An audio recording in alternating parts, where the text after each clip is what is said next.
প্রথমেই কবিতা উৎসব এডুকেশনের সকল দর্শক বন্ধুদের শুভেচ্ছা, ভালোবাসা, প্রীতি, নমস্কার ও সালাম জানিয়ে আরম্ভ করছি আজকের ধারাবাহিক আমার সরচিত গল্প পাঠ। আজকের গল্পের শিরোনাম মৃদুল আসবে। সাম্প্রতিক কাশ্মীরের পহলগামের পর্যটকদের হত্যার প্রেক্ষিতে ধারাবাহিক যুদ্ধ সন্ত্রাস বিরোধী গল্প মৃদুল আসবে। আজ দ্বিতীয় পর্ব। এই বিষয় নিয়ে প্রিন্ট কিংবা অডিও ভিজুয়াল আঙ্গিকেই প্রথম। বৃহৎ বাংলা কিংবা অন্য ভাষায়ও কেউ এখনো লিখতে আসেননি। মৃদুল আসবে একটি প্রতীকী গল্প। মৃদুল একটি শুভ সুযোগ বার্তা। তার আসল মাঝে সব আধিপত্যবাদের লড়াই ও সন্ত্রাস কার্যকলাপ থেমে যাবে। প্রসঙ্গক্রমে পৃথিবীর বিভিন্ন দেশে সাম্প্রতিক যুদ্ধের কথাও গল্পে আসবে। প্রথম পর্ব সম্প্রচারণ ইউটিউবে ও ফেসবুকে পোস্ট করার সঙ্গে সঙ্গে অসংখ্য দর্শক ও পাঠক মতামত জানিয়ে উৎসাহিত করেছেন। সবার কাছে আমি কৃতজ্ঞতা জানাচ্ছি। তাহলে আরম্ভ করা যাক গল্পের বয়ান। আজকের গল্প মৃদুল আসবে। তাহলে শুরু করা যাক। বৃষ্টি কিছুটা কমেছে, তবে একেবারে বৃষ্টি থামেনি। নালা খালার জমা জল এখনো রাস্তায় রয়েছে। একটি পরিত্যক্ত ভাঙা কামরার উপর কয়েকটি দ্বারকা কেবল ডেকে যাচ্ছে। একটি পরিত্যক্ত ভাঙা কামরার উপর কয়েকটি দ্বারকা কেবল ডেকে যাচ্ছে। কয়েকজন লোক বস্তা পেতে ঘুমিয়ে রয়েছে। দূরে স্টেশনে ঘা গেছে কয়েকটি সুপারি গাছ দাঁড়িয়ে আছে। আসামের হাইলাকান্দির মতন ছোট জেলা শহরের স্টেশনে আর কোনো ট্রেন আসা যাওয়া না করায় সমস্ত স্টেশনে ফাঁকা করছে। আসামে হাইলাকান্দির মতন ছোট জেলা শহরের স্টেশনে আর কোনো ট্রেন আসা যাওয়া না করায় সমস্ত স্টেশন এখন ফাঁকা করছে। উপন্যাসমশাই বসে রয়েছেন স্টেশনের বেঞ্চিতে। পহলগামের গঠনের পর সমস্ত কাশ্মীর জুড়ে আরো বেশি রহস্য জড়িয়ে আছে। সেই কাশ্মীরের মৃদুল পশ্চিম, মৃদুলের জেঠু মণিময় চীনা ভারত যুদ্ধে 1962 ইংরেজিতে শহীদ হন। মণিময় ও উপেন্দ্র পিঠাপিঠি ভাই। দূর থেকে অনেকে দেখলে বলতো জমজ ভাইয়েরা। উপেন্দ্র থেকে 3 বছর বড় মণিময়। উপেন্দ্র ডাকত মণিময়কে বর্দা বলে। সেই মণিময় মৃদুলের আদর্শ পুরুষ। না, ঠিকই তো, সমস্ত দেশের আদর্শ পুরুষ সেই হওয়া চাই। মণিময় জানলেন, আরো অনেক কিছু জানবেন। এইসব স্টেশনের বেঞ্চে বসে বসে ভাবছিল উপেন্দ্র মাস্টারমশাই। সেই সময় 1962-তে তখন ভারতের প্রধানমন্ত্রী জওয়াহরলাল নেহরু ছিলেন। মণিময়ের মতো সৈনিকদের জন্য চীনকে পরাস্ত করে ভারতের বিজয় হয়েছিল।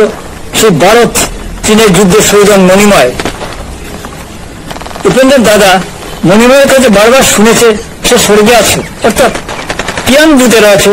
তিয়াংজু জাপানি শব্দ, যা ভারতের ধর্মশাস্ত্রে নানা পুঁথিতে আর্যভট্টের যে শব্দ আমরা পাই, সেই আর্যভট্টের অর্থ তিয়াংজু, অর্থাৎ হল সম্ভ্রান্ত মানুষের ভূমি।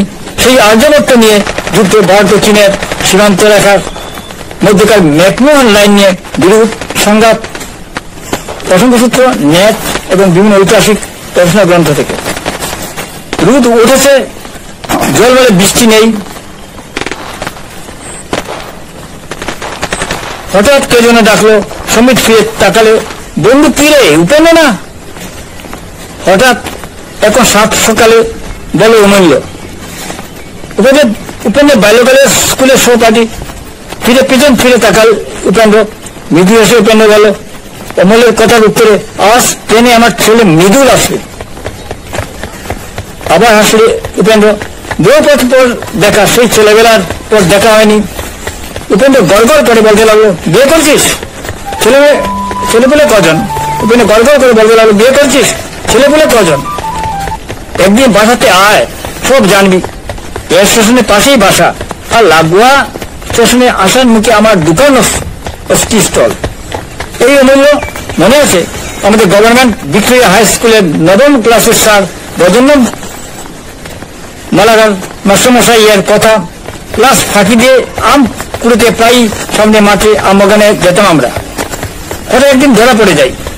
হেডমাস্টার কাছে আমাদের দুজনের নামে কমপ্লেন হয়। তারপর দাপটে হেডমাস্টার আরজু মিয়ার খুব বেশি করে আমাদের ব্যত্যাঘাত করেন। কি কান্না তোর, কি কান্না তোর। সেই মাঠের পাশে এখন রবীন্দ্র ভবন, ডিস্ট্রিক্ট লাইব্রেরি সব কেমন যেন বদলে যাচ্ছে, সেটা মনে থাকবে না? উপেন্দ্র কথা উত্তরে বলো অমূল্য, একটু থেমে বলো অমূল্য, তুই তো স্টেশন চত্বরে আছিস, ভৈরবী শিল্প ট্রেন কখন আসবে জানিস? চল এক্ষুনি চল। স্টেশন মাস্টারের কাছে গিয়ে জিজ্ঞেস করি, আমিও তোর সঙ্গে যাবো। কথা বলতে বলতে উপেন্দ্রের দিকে তাকিয়ে বলল অমূল্য। যখন তার স্টেশন মাস্টারের কাউন্টারের কাছে এসে দাঁড়ালো তখন বুকিং কাউন্টার বন্ধ। এই শহরে আর যাত্রী ট্রেন না থাকায় স্টেশন কাউন্টার আজ বন্ধ করেছে। কেবল একটি মালবাহী ট্রেন রেললাইন দিয়ে এদিকে যাচ্ছে। এই শহরে আর যাত্রী ট্রেন না থাকায় স্টেশন কাউন্টার আজ বন্ধ করেছে, কেবল একটি মালবাহী ট্রেন রেললাইন দিয়ে এদিক ওদিক যাচ্ছে। অমূল্য তখন নতুন দিকে তাকিয়ে বললো, অমূল্য তখন নতুনের দিকে তাকিয়ে বললো, চল অফিস রুমে গিয়ে কথা বলি। এই বলতে বলতে অফিস রুমে ঢুকেই বললো, মলয়দা। কথা শুনে মনে হলো অনেক চেনা তার স্টেশন মাস্টার। মলয়দা, বড় শিল্প ট্রেন কখন আসবে? মলয়দা তো একটা খাতায় কি লিখছিলেন, মাথা তুলে বলল, ও অমূল্য, বড় শিল্প যাত্রী ট্রেন লাঞ্ছিত হয়েছে। সেখানে রাস্তা খুবই খারাপ, কিছু বলা যাচ্ছে না, আসতে দেরি হবে বলে স্টেশন মাস্টার।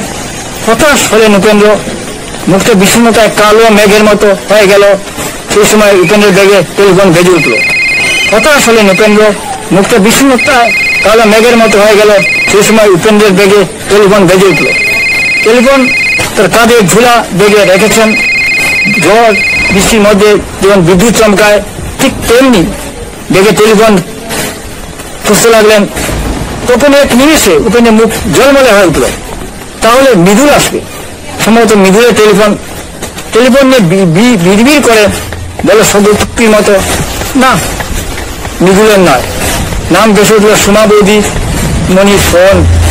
হ্যালো বৌদিমণি, হ্যালো বৌদিমণি, মনে আছে সুধা আজ তেরঙ্গা উৎসবের মিছিল? শোভা, তুমি যে তার প্রধান বক্তা উদ্বোধক, মনে আছে সুধা আজ তেরঙ্গা উৎসবের মিছিল? শোভা, তুমি যে তার প্রধান বক্তা উদ্বোধক। ঠিক তো, তুমি মনে না করে দিলে ভুলে যেতাম। মৃদুল আসবে এই ভাবনায় সব কিছু ভুলে ফেলেছি আমি। উদ্যোক্তা সুমারায় বাড়ছেন যুদ্ধে, ভারতের পক্ষে যুদ্ধ শহীদ হওয়া বিচক্র পাবক মণিময়ের স্ত্রী। আসবো আসবো, মনে থাকবে ঠিক 4টে গেল উপেন্দ্র। ঠিক আছে না বৌদিমণি, ভৈরবী শিল্প ট্রেন আসেনি, লাঞ্ছিত হয়েছে। মৃদুল আসবে বলেছিল, তবে এখনো আসেনি। অবশ্যই আসবে, এত হতাশ হলে চলে কি? টেলিফোনে অপর থেকে বলল সুমারায়, বৌদিমণি, ভৈরবী শিল্প ট্রেন আসেনি, লাঞ্ছিত হয়েছে। মৃদুল আসবে বলেছিল, তবে এখনো আসেনি। অবশ্যই আসবে, এত হতাশ হলে চলে কি? টেলিফোনের অপার থেকে বলল সুমারায়। কবিতা উৎসব এডুকেশন অনুষ্ঠান শুনুন, দেখুন, আমাদের পাশে থাকুন।